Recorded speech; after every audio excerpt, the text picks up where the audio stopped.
Hey there, welcome to Marketing Monday. My name is Natalie. And today for Marketing Monday, I thought that I would answer the 10 most frequently asked questions that I get. Got my vanilla latte, we're ready to go. All right, I've got my list here.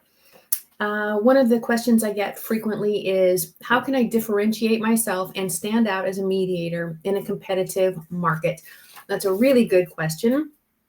And we generally differentiate ourselves a couple of different ways. Most commonly, we differentiate ourselves from the perceived competition by our experiences, our background, our resume, CV, etc. So most often when people are looking to hire a neutral, they want someone who already has an understanding of the issues that are being presented. They don't want to teach you, for example, about elastomeric paint as it applies to a water intrusion case, for example. They want you to already know about elastomeric paint. So we can differentiate ourselves based on our background. And we know that clients study us. They study our resumes, they study our experiences, they really look closely to see if we can do that. So to differentiate yourself on your background, you can differentiate on price or your position in the marketplace. I would suggest that you don't differentiate by going lower on price. That's just a race to the bottom. You can differentiate on the services that you provide, the concierge service that you provide, that kind of thing. So differentiation generally, though, for us is experience-based. The second question that I get most often is, as a new mediator, how can I gain experience, visibility, successfully build my practice? Most of us start on various court or community mediation panels or rosters. And we volunteer our time, and I recommend for a set number of hours or a certain number of cases, so that you can hone the art of mediation.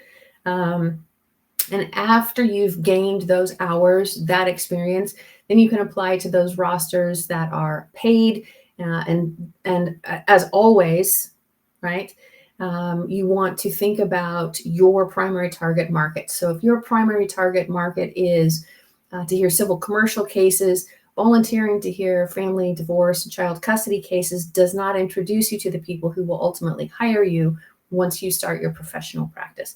That's generally how most of us get started. I can also recommend finding a mentor if you were new to the industry. So join one of the ADR groups that is in your area so that you get that face-to-face networking and find a mentor that can help with introductions. All right. The third question, which online marketing strategies, including AI tools, should I prioritize to effectively build my mediation practice? So online marketing that's a big umbrella term. Online marketing can include direct email, a YouTube channel, podcast, being on social media platforms like LinkedIn, etc. How do you prioritize those? You prioritize them by being on the platform that your primary target market prefers. So if your clients prefer LinkedIn, you definitely want to be on LinkedIn. If they prefer Facebook, be on Facebook. Everybody can benefit from having a directed email communication with a target market group. Online strategies require, same as in mediation, tenacity and consistency. So you can use AI to help you put together a content planning calendar so that you can schedule out your articles, your social media posts, public speaking, all of those kinds of things. So you can use AI to do that. You can also use AI to help you actually create the posts, create the graphics. If you use Canva at canva.com, they have AI to help you create those posts, that language. LinkedIn, if you create a post on LinkedIn, you can use their AI to help you rewrite your post for optimization. Lots of different uses. Number 4 is publishing a book or an ebook beneficial for building credibility and attracting clients? Absolutely. If you've got an idea for a book, an ebook, a guide, definitely put it through the AI platform that you prefer. Let it help you with editorial information, research information, resource information, and then you can absolutely publish it. You can self-publish on Amazon. You can use canva.com to create a book, an ebook, or a guide. You can upload it then to the Amazon AWS platform. You can offer it on your website. You can put it in a post, offer it in that way. You can print it out if your clients would prefer something tangible. But yeah, publishing a book or an ebook definitely helps to build credibility. It makes it a lot easier for you to get those speaking engagements and to get invitations to be a guest author.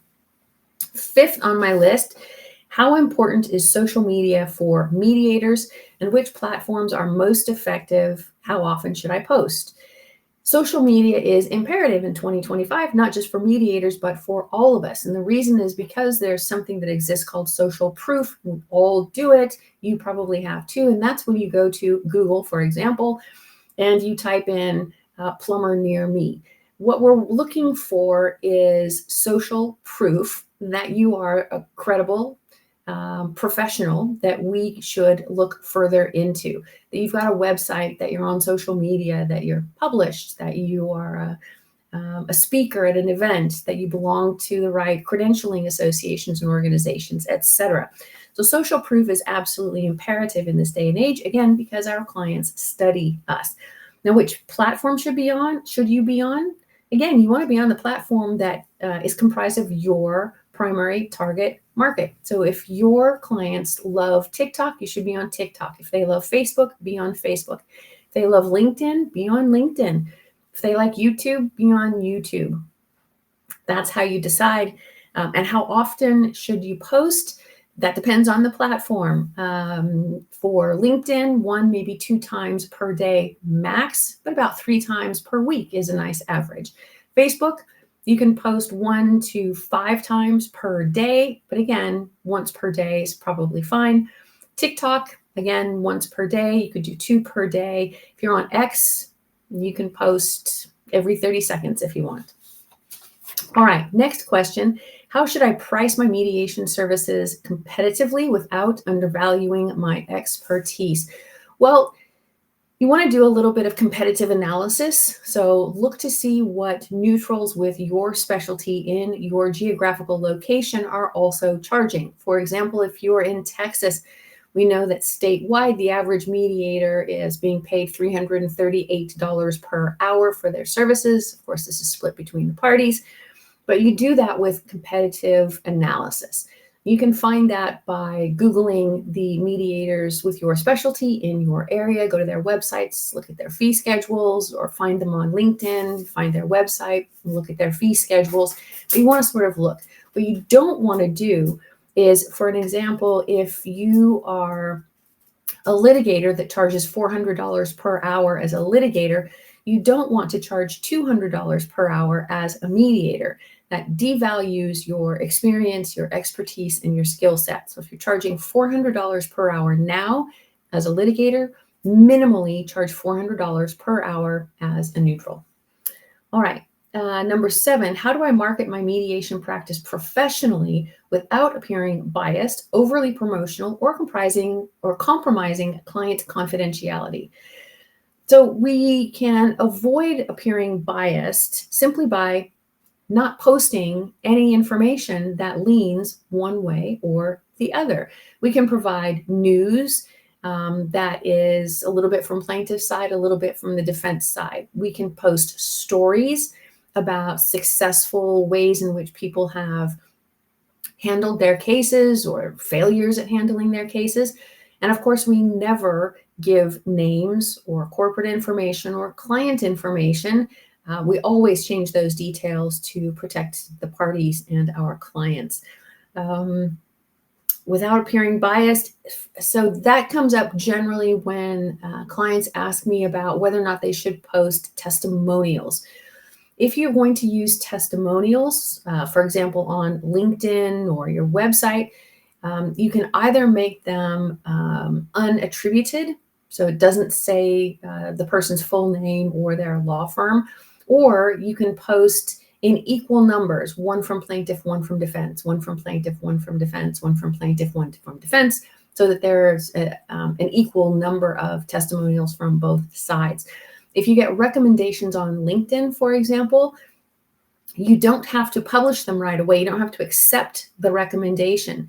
So if you get a handful of recommendations, you want to accept one from plaintiff, one from defense, then one from plaintiff, then one from defense. Again, so that there's an equal distribution there. How can I build and leverage referral relationships and testimonials to grow my mediation practice? Well, testimonials are important because what other people say about your services carries a lot more weight than what you say about your services, right? So testimonials are fantastic. Again, balanced or unattributed. And how do you build and leverage referral relationships? You regard them as relationships. Relationships take time, they take effort, they take work.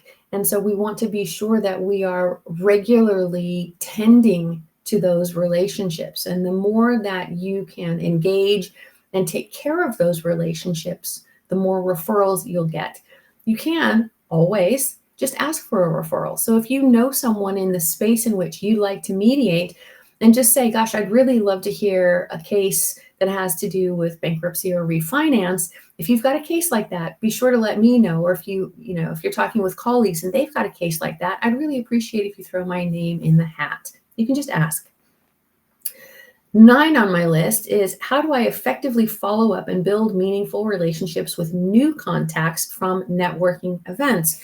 One of the most powerful phrases that we can use for business building is, oh, by the way. So when you meet someone at a networking event, be sure that you exchange business cards or you have your phone open with your QR code so that you can connect on LinkedIn, and then do that. Connect with them and then send the message and just say, gosh, it was so nice to have met you at the event. I'm really looking forward to staying in touch. Oh, by the way, here's the link to that article that I was telling you about, or I'd love to know more about the case that you were telling me. Could you, send me that link? It's about engagement. It's a conversation, and it's a genuine back and forth dialogue. And that's how you keep up, and that's how you stay connected to those people. Number 10, and the last question, how can I repurpose speaking engagements into effective marketing content? And which topics should I use for blog posts and pitching articles to professional publications?